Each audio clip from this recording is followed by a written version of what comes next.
오늘은 선지서 변론 중거 23번째 시간입니다. 오늘은 아모스 8장을 통하여 용서 없는 종말의 화와 말씀 기근에 대해서 변론해 보도록 하겠습니다. 본장은 심판의 경고에 쓴 다음에는 지체 없는 용서가 용서 없는 그런 재앙이 오므로 이제는 말씀 기근이 와서 이제는 망하게 된다 이 말입니다. 화가 오게 된다 이 말입니다. 그래서 지금은 참단 말씀을 듣기가 어려운 때가 왔는데요. 그런 일들이 어떻게 이제 되어지느냐 이걸 한번 보도록 하겠습니다. 1절에서 3절입니다. 주 여호와께서 또 내게 여름실과 한 광리를 보이시며 가라사대 아모스야 네가 무엇을 보느냐 내가 가로되 여름실과 한 광리니이다 하매 여호와께서 내게 이르시되 내 백성 이스라엘의 끝이 이르렀은즉 내가 다시는 저를 용서치 아니하리니 그날에 궁전의 노래가 애곡으로 변할 것이며 시체가 많아서 사람이 잠잠히 처처에 내어버리라. 이는 여호와의 말씀이니라. 하나님께서는 심판의 경고에 쓴 다음에 지체하지 않고 재앙이 용서 없이 온다는 것인데요. 여름실과를 따놓으면 쏟게 되죠. 여름실과 한광리와 같다 이 말은 뜻이 때가 얼마 안 남았고 이제 쉼이 부패되고 끝에 이르는 그걸 얘기하는데요. 이걸 보시기 전에 예레미야 이제 24장 1절에서 3절을 한번 말씀에 봉독해 올립니다. 바벨론 왕 르브갓네살 유다 왕 여호야김 아들 여호고하나와 유다 방백들과 옥궁들과 철공들을 예루살렘에서 바벨론으로 옮긴 후에 여호와께서 여호와의 손 앞에 놓인 무화과 두 광주리로 내게 보이셨는데 한 광주리는 처음 익은 듯한 극히 좋은 무화과가 있고 한 광주리는 약하여 먹을 수 없는 극히 악한 무화과가 있더라. 여호와께서 내게 이르시되 이레미야 네가 무엇을 보느냐 하네. 내가 대답하되 무화과가 이운데 그 좋은 무화과는 극히 좋고 악한 것은 극히 악하여 먹을 수 없게 약하나이다. 악하니이다. 이레미야 이렇게 말씀했거든요. 여기서 이제 무화과 나무가 좋은 무화과가 있고 나쁜 악한 무화과가 있다 그랬죠. 이거는 뭐를 상징했습니까? 이거는 하느님 앞에 순종하는 백성은 극히 좋은 무화과가 되고요. 불순종하는 백성은 극히 악한 무화과 같다 이 말입니다. 무화과가 근데 그냥 두면은 금방 썩죠. 그래서 이게 때가 되면 하나님이 이제 정한 하나님의 뜻에 순종치 않은 자들이 멸망이 올 것을 보여줬는데 그때 당시에는 하나님의 뜻에 순종하는 것이 뭐겠어요? 바벨론 포로로 잡혀가는 것이 뜻입니다. 처음에는요. 그러면 잡혀가지 않고 그냥 남아서 있는 사람들은 악한 무화과가 똑같은 겁니다. 그런데 바벨론 70년이 찼을 때는 또 어떻게 되겠습니까? 거기서 나오라 그랬는데 나오지 않는 백성들은 또 악한 무화과가 반대로 되는 겁니다. 하나님의 뜻에 따라 바벨론 포로에서 돌아와서 가서 성전도 못 보고 이제는 제사도 드리고 신앙을 회복하게 되는 것이 하나님의 뜻이거든요.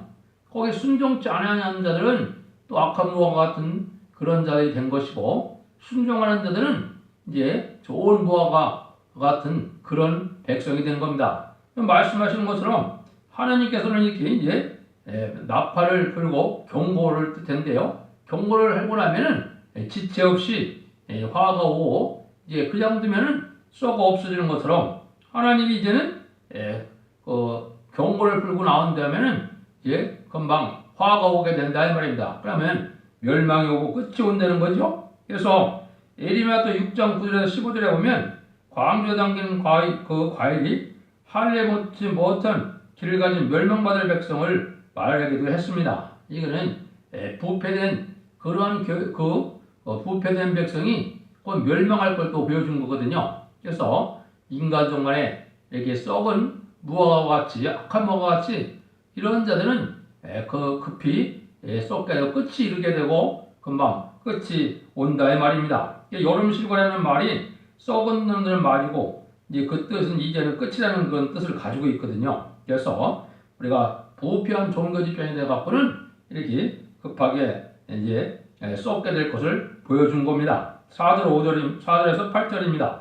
궁핍한 자를 삼키며 땅에 가난한 자를 많게 하는 자들아 이 말을 들으라. 너희가 이르기를 월색이 언제나 지나서 우리로 곡식을 팔게 하며 안식일이 언제나 지나서 우리로 밀을 내게 할고 예발을 작게 하여 세계를 크게 하며 저울로 속이며 은으로 가난한 자를 사며 신한 길레로 궁핍한 자를 사며 댄민을 팔자 하는도다. 여호와께서 야곱의 영광을 그렇게 맹세하되 내가 저의 모든 소유를 영영이 잊지 아니하리니 하리라 하셨나니 이는 이로 인하여 땅이 떨지 않겠으며 그 가운데 모든 거민이 애통하지 않겠느냐. 온 땅이 하수에 넘침같이 솟아오르며 애굽강같이 뛰놀다가 나저리리라. 여기는 이제 하나님을 섬기는 하나님의 백성들이 이렇게 하나님을 공경한다 하면서도 세상 물질에 또 그런 향락을 누리게 되고 또 경제권을 쥐고 빈민을 이렇게 핍박하고 이런 죄가 하나님이 용서받지 못할 죄가 된다 합니다. 그래서 백성이 떨며 여기 애통하는 재앙이 온다 이 말이죠. 하나님이 공경한다는 사람들은 물질에 치우쳐도 안 되고 하나님이 공격을 또 형식적으로 해서도 안 되고 예배 보면서 마음은 또 세상에 가 있는 것도 안 된다 이 말입니다. 그래서 주일이나 절기를 지키지만은 마음을 딴 데 놓이는 사람들을 여기 멸망이 온다는 것을 뜻하는 겁니다.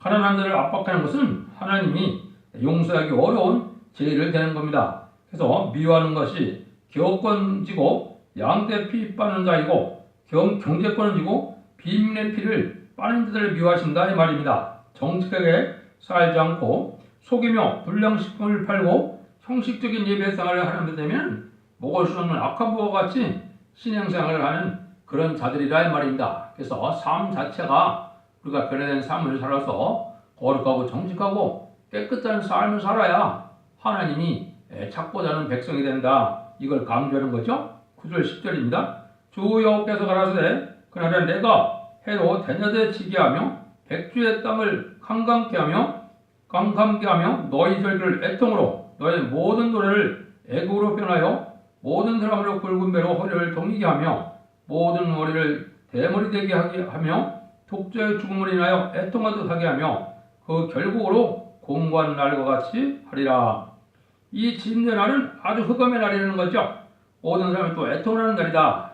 용서 없는 진노가 오기 때문에 그렇습니다. 지금은 악인도 선인도 그냥 잘 먹고 잘 살지만은 진노의 날이 올 때는 그렇지 않다는 겁니다. 그래서 사람들은 하나님을 공경하는데 왜 망하겠느냐. 또 하나님 보시기에는 마음에 없고 형식적이라는 것이랍니다. 그러니까 신앙생활을 세상에 마음을 다 두고 형식적으로 신앙생활하는 것 갖고는 구원받을 믿음이 되지 못한다는 걸 강조한 겁니다. 그래서 전심전력해서 하나님을 공경해야 하는데 그렇지 않으면 환난 안의 즐거움이 애통으로 변한다는 것입니다.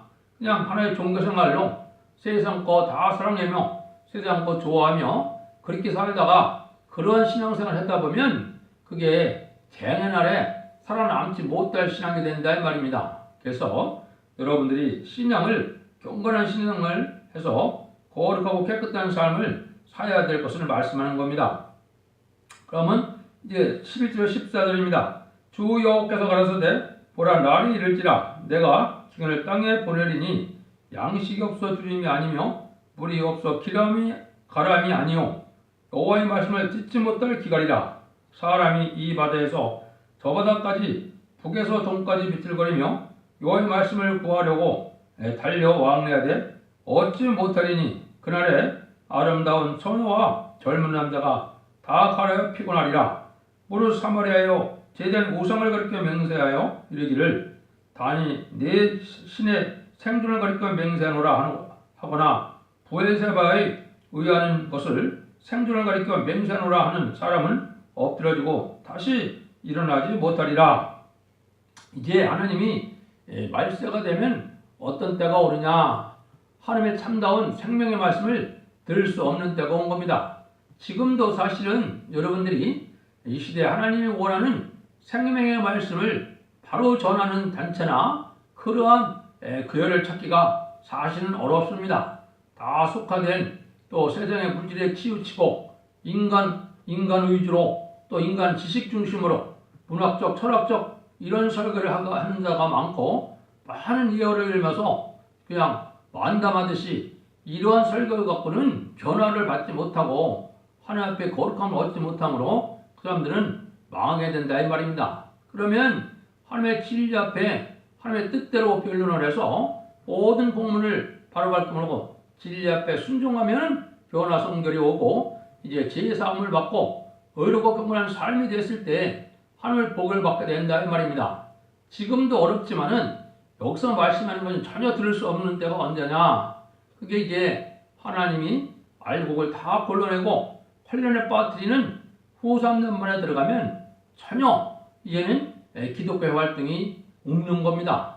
그래서 하나님이 택한 백성들은 이제 예비처 보호처에서 하나님을 절대적인 보호 속에 이제 양육을 받게 되지만은 택한 종들은 이제 들림을 받고 이 세상에 없기 때문에 심승정권 나라에 그때는 전혀 말씀을 들을 수 없는 그런 때가 온다 이 말입니다. 그래서 그럴 때는 어떻게 되겠어요? 참으로 이제 난감한 때가 오는 거거든요. 그래서 지금 마음껏 찬송하고 또 진리로 예배를 드리고 이게 얼마나 복된 시간인지 모르지만은 그때 되면 그런 절실함이 올 때가 오는 겁니다. 그래서 구원의 때는 이제 휴거가 되고 나면 이제 구원의 문이 닫히는 겁니다. 그래서 이 시대는 구원 방법이 딱 두 가지 반열이 있는 겁니다. 하나는 이제 선구적인 종들을 통하여 변론을 듣고 회개하고 이제는 말씀을 듣고 순종함으로 다시의 삶을 감당해서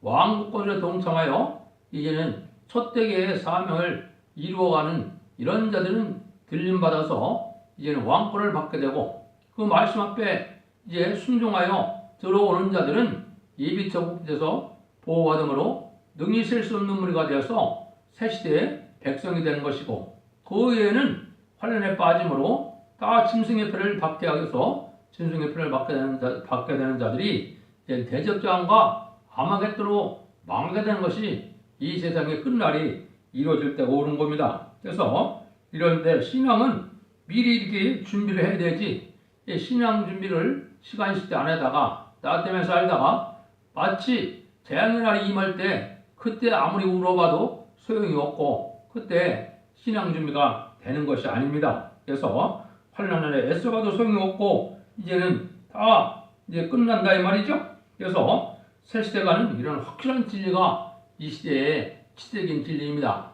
이걸 확실히 전하는 것은 성경의 연대로 첫대교회가 그런 일을 하는 겁니다. 그래서 각성받고 소송받는 것이 아주 중요한 때가 온 겁니다. 그래서 이 8장을 통하여 하나님께서는 회개할 기회를 준 다음에 순종치 않는 자는 다시 기회를 주지도 않고 후회를 하고 돌아서 진리를 찾아도 말씀대로 심판이 올 것이기 때문에 멸망하게 된다 이 말입니다. 그래서 우리가 진리를 들을 수 있을 때 우리가 하나님 앞에 진리를 통하여 회개하고 각성받고 또 호소하고 하나님께 예배드리는 것이 얼마나 복되는 삶인지를 이제 나중에 알게 될 겁니다. 근데 그때는 너무 늦다 이 말이죠. 재앙이 와서 심판의 환란장이 올 때는 그때 깨달아갖고는 이 구원받을 이런 은혜를 받기가 어렵다 이 말입니다. 그래서 우리가 하나님이 다림질의 말씀을 온 땅에 전파하고 난 다음에는